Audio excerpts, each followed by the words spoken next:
5, 4, 3, 2, 1, 0.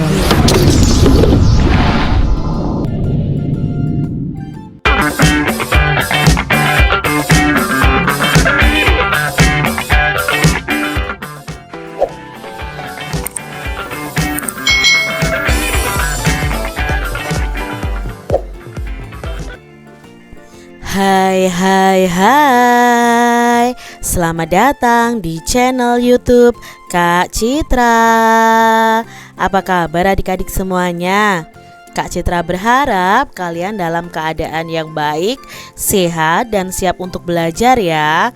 Hari ini kita akan belajar bersama-sama untuk mata pelajaran tematik kelas 4. Kita belajar di tema 8, Daerah tempat tinggalku. Subtema 2, keunikan daerah tempat tinggalku, pembelajaran yang ketiga. Mari adik-adik kita belajar dengan penuh semangat ya. Adik-adik perhatikan gambar berikut ini. Wah, ada badutnya adik-adik. Hari itu Dayu dan teman-teman berdiskusi mengenai berbagai pekerjaan sesuai lingkungan tempat tinggalnya. Mereka juga berdiskusi mengenai pekerjaan yang berkaitan dengan kegiatan ekonomi. Dayu bercerita bahwa dia dan ayahnya pernah berbincang dengan seorang bapak yang pekerjaannya menjadi badut. Bapak itu bernama Pak Andi. Pak Andi bekerja di sebuah mal dari pukul 15 atau pukul 3 sore sampai pukul 9 malam atau pukul 21. Pagi hari Pak Andi menjadi badut di sebuah taman bermain yang letaknya tidak jauh dari mal. Sampai akhirnya pembicaraan Dayu, ayah Dayu dan Pak Andi berlanjut dengan bertukar alamat. Ternyata tempat tinggal Pak Andi juga tidak jauh dari mal yang Dayu kunjungi. Adik-adik di sini penghibur ya melalui badut ini itu adalah pekerjaan yang menghasilkan jasa, yang menggunakan jasa karena tidak menghasilkan barang apapun adik-adik. Adik-adik, di sini ada percakapan antara Edo dan teman-temannya. Yuk kita dengar bersama-sama. Pekerjaan sebagai badut banyak kita jumpai di kota. Iya, menjadi badut merupakan salah satu pekerja jasa. Apa contoh pekerjaan lain yang saling berkaitan dalam suatu kegiatan ekonomi ya? Ayo kita mencari tahu bersama-sama. Adik-adik coba amati gambar di bawah ini. Nah, gambar di bawah ini adalah tentang produksi buku. Nah, produksi buku, jika bukunya sudah diproduksi, maka buku itu akan disalurkan melalui kegiatan yang namanya distribusi kepada distributor nih adik-adik. Nah, dari distribusi akan ada konsumsi buku. Nah, di sini ada kegiatan produksi, distribusi, dan konsumsi. Adik-adik, apakah kalian masih ingat penjelasan Kak Citra pada pembelajaran sebelumnya tentang produksi, distribusi, dan konsumsi? Nah, di sini ingatkah kalian tentang macam-macam kegiatan ekonomi? Mari kita ingat kembali tentang kegiatan ekonomi yang terdiri atas produksi, distribusi, dan konsumsi. Coba adik-adik, mari kita jawab pertanyaan berikut ini. Adik-adik, apakah yang dimaksud dengan produksi dan produsen? Masih ingatkah kalian? Nah, produksi adalah kegiatan yang menghasilkan barang atau jasa. Sedangkan produsen adalah pelaku dari kegiatan produksi ini. Jadi produsen itu adalah pelaku kegiatan ekonomi yang menghasilkan barang atau jasa. Lalu apakah yang dimaksud dengan distribusi dan distributor? Nah, distribusi adalah kegiatan menyalurkan barang dan jasa. Barang dan jasa tersebut didistribusikan dari produsen kepada konsumen. Sedangkan distributor adalah orangnya, adalah pelakunya. Ya, pelaku yang melakukan kegiatan ekonomi yang menyalurkan barang atau jasa dari produsen langsung ke konsumen. Pertanyaan berikutnya, apakah yang dimaksud dengan konsumsi dan konsumen? Nah, di sini konsumsi adalah kegiatan menggunakan barang atau jasa, sedangkan konsumen adalah pelaku kegiatan ekonomi yang menggunakan barang atau jasa yang dihasilkan oleh produsen. Masih ingat ya adik-adik ya tentang kegiatan produksi, distribusi, konsumsi, produsen, distributor, dan konsumen. Adik-adik, dari gambar ini nih, apa kegiatan penduduk pada gambar rubrik ayo mengamati ini? Nah, ini kegiatannya apa? Oh, pada gambar tersebut terdapat 3 pelaku kegiatan ekonomi, yaitu produsen, distributor, dan konsumen. Ketiga pelaku kegiatan ekonomi ini saling berkaitan. Pengusaha memproduksi barang berupa buku. Agar buku tersebut sampai ke tangan konsumen atau pelajar, itu buku tersebut didistribusikan ke toko-toko buku. Nah, toko buku ini bertindak sebagai penjual buku. Dengan demikian, pelajar sebagai konsumen dapat membeli buku di toko buku dan bisa menggunakannya untuk belajar adik-adik. Dalam memproduksi sebuah buku, seorang produsen itu melibatkan banyak pekerja. Di antaranya pasti ada penulis buku. Lalu ada yang menata isi buku, ada yang menggambar isi buku, ada yang mencetaknya, ada yang menjilidnya, ada yang menata bukunya dalam kardus, lalu ada sopir yang mengantarkan bukunya ke toko-toko buku dan lain sebagainya. Nah, adik-adik coba pilih salah satu pekerjaan yang ada di produksi buku tersebut. Kemudian cari tahu syarat menjadi pekerja sesuai pilihanmu dan tuliskan di tempat berikut ini, atau kalian tuliskan di buku kalian masing-masing. Kak Citra akan memberi contoh. Misalnya, pekerjaan yang Kak Citra ambil dari produksi buku ini adalah sebagai penulis bukunya. Nah, syarat untuk menjadi seorang penulis buku antara lain: 1. Memiliki keterampilan menulis yang baik. Lalu yang kedua, memiliki pengalaman yang luas. Yang ketiga, memiliki pengetahuan yang mendalam. Yang keempat, memiliki wawasan yang luas dalam berbagai bidang. Adik-adik, buku itu merupakan sumber ilmu loh. Sebagai pelajar, tentu kamu sangat membutuhkan buku untuk membuka cakrawala pengetahuan kalian. Berbicara mengenai pelajar nih, tahukah kamu kota yang mendapat julukan kota pelajar? Kota dengan julukan kota pelajar adalah kota Yogyakarta atau Provinsi Yogyakarta, adik-adik. Kota Yogyakarta ini memiliki banyak keunikan. Pada pembelajaran kedua, adik-adik sudah mengetahui keunikan Yogyakarta, diantaranya dilihat dari tempat wisata, transportasi, dan adat istiadat berupa upacara adatnya. Tak hanya itu, kota Yogyakarta ini juga memiliki keunikan di bidang pendidikan. Banyak sekali sekolah dari tingkat dasar hingga perguruan tinggi ada di Yogyakarta. Oleh karena itu, banyak orang dari daerah lain, bahkan dari mancanegara adik-adik, datang ke Yogyakarta itu untuk belajar. Nah, adik-adik, tahukah kamu perguruan tinggi di Yogyakarta yang sangat terkenal? Nah, perguruan tinggi di Yogyakarta yang sangat terkenal itu adalah Universitas Gadjah Mada yang disingkat dengan UGM. Nah, selain UGM masih banyak lagi loh perguruan tinggi di Yogyakarta. Misalnya Universitas Negeri Yogyakarta, Universitas Ahmad Dahlan, Universitas Muhammadiyah Yogyakarta. Nah, karena banyak perguruan tinggi di Yogyakarta, banyak orang yang bekerja sebagai dosen atau sebagai guru. Bagaimanakah karakteristik pelajar di kota Yogyakarta? Saat ini daerah di Yogyakarta ini sudah dihuni banyak suku bangsa di Indonesia, seperti suku Jawa, Sunda, Batak, serta etnis Tionghoa. Nah, oleh karena itu karakteristik pelajar yang ada di Yogyakarta ini beragam adik-adik.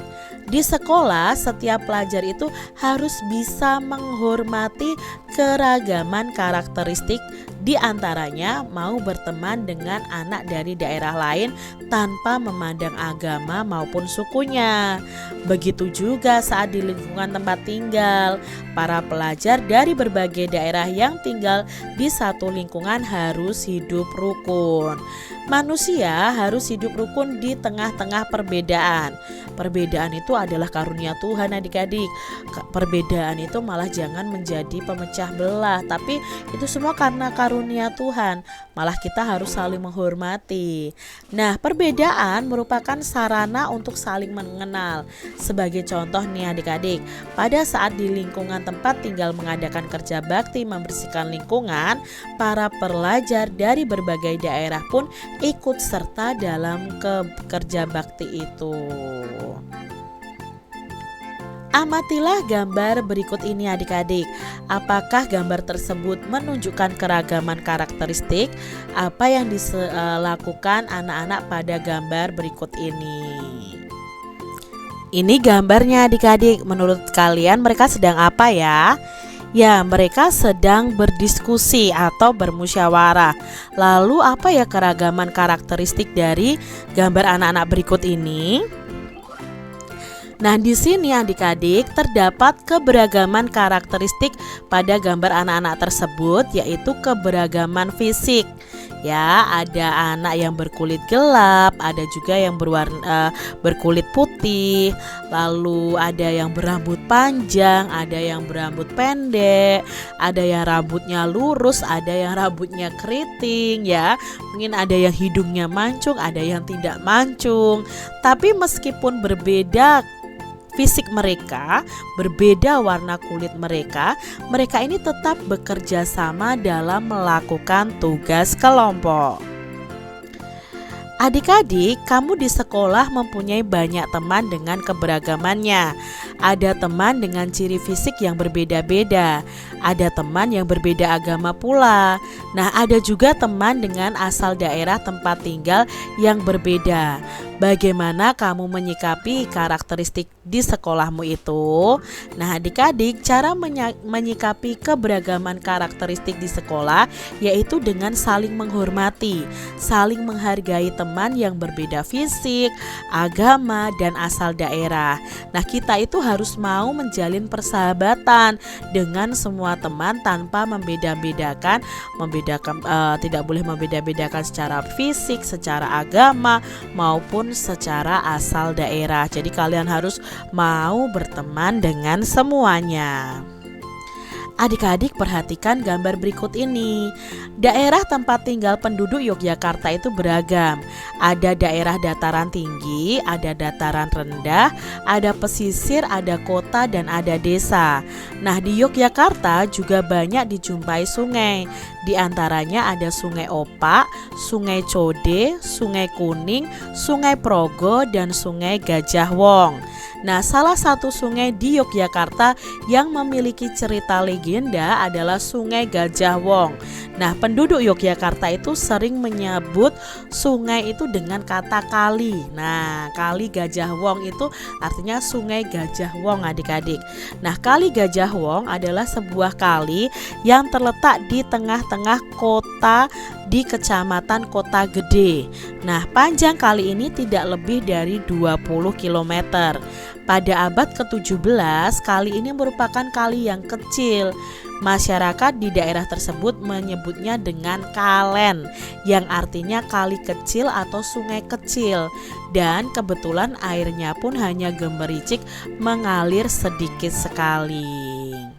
Nah, di sini ada cerita tentang Kali Gajah Wong. Yuk kita simak adik-adik asal usul nama Kali Gajah Wong, cerita dari Yogyakarta. Hari itu Ki Sapawira bersiul riang. Seperti biasa, ia akan memandikan gajah milik junjungannya Sultan Agung Raja Kerajaan Mataram. Dengan hati-hati, Ki Sapawira menuntun gajah yang dinamainya Kyai Dwi Pangga itu. Mereka berjalan ke sungai yang terletak di dekat Keraton Mataram. Mulailah ia memandikan gajah yang berasal dari negeri Siam itu. Nah, sekarang kau sudah bersih, rambutmu sudah mengkilap. Sekarang ayo kembali ke kandangmu, kata Ki Sapawira kepada Kyai Dwi Pangga. Ki Sapawira memang memperlakukan Kyai Dwi Pangga atau si gajah ini ya seperti anaknya sendiri. Tak heran, Kyai Dwi Pangga ini amat patuh kepadanya. Suatu hari Ki Sapawira tak bisa memandikan Kyai Dwi Pangga. Ada bisul besar di ketiaknya. Rasanya ngilu sekali. Badannya juga demam karena bisul itu. Ia meminta tolong kepada adik iparnya Ki Kerti Pejok, ya Pejok atau Pejok ya ini ya, untuk menggantikan memandikan Kyai Dwi Pangga tadi adik-adik. Kerti, tolong aku ya, aku benar-benar tak bisa bekerja hari ini, kata Ki Sapawira. Tenang Kang, aku pasti akan membantumu, tapi tolong beritahu bagaimana caranya supaya gajah itu menurut padaku. Aku takut jika nanti ia marah dan menyerangku, jawab Ki Kerti Pejok ini. Biasanya kalau ia mulai gelisah, pantatnya aku tepuk-tepuk, lalu aku tarik ekornya. Nanti ia akan kembali tenang dan berendam sendiri di sungai. Kau tinggal memandikannya, jelas Ki Sapawira. Ki Kerti Pejok ini mengangguk-angguk tanda mengerti. Ia lalu berangkat ke sungai untuk memandikan Kyai Dwi Pangga. Sepanjang perjalanan, Ki Kerti ini mengajak Kyai Dwi Pangga atau si gajah ini mengobrol. Ia juga membawa buah-buahan sebagai bekal dalam perjalanan. Gajah gendut, kau mau makan kelapa? Tanyanya sambil melemparkan sebutir kelapa kepada Kyai Dwi Pangga. Kyai Dwi Pangga ini menangkap kelapa itu dengan belalainya adik-adik. Dengan mudah ia memecah kelapa itu dan memakannya. Sekarang aku sudah kenyang kan? Kau sudah kenyang kan? Ayo jalan lagi, kata Ki Kerti Pejok sambil memukul pantat Kyai Dwi Pangga. Sesampainya di sungai, Ki Kerti ini melaksanakan tugasnya dengan mudah. Digosoknya seluruh bagian tubuh Kyai Dwi Pangga sampai bersih dan berkilap. Setelah itu mereka pulang ke keraton ya. Kang, hari ini aku sudah melaksanakan tugasku dengan baik. Apa besok Kakang masih memerlukan bantuanku? Tanya Ki Kerti kepada Ki Sapawira adik-adik. Jika kau tak keberatan, maukah kau memandikannya sekali lagi? Aku masih demam, sedangkan gajah itu harus dimandikan setiap hari, jawab Ki Sapawira. Baik Kang, aku tidak keberatan. Toh gajah ini sangat penurut, jadi aku tak kesulitan saat memandikannya, kata Ki Kerti. Terima kasih Kerti, lusa aku pasti sudah sembuh. Kau akan bebas dari tugas ini, kata Ki Sapawira.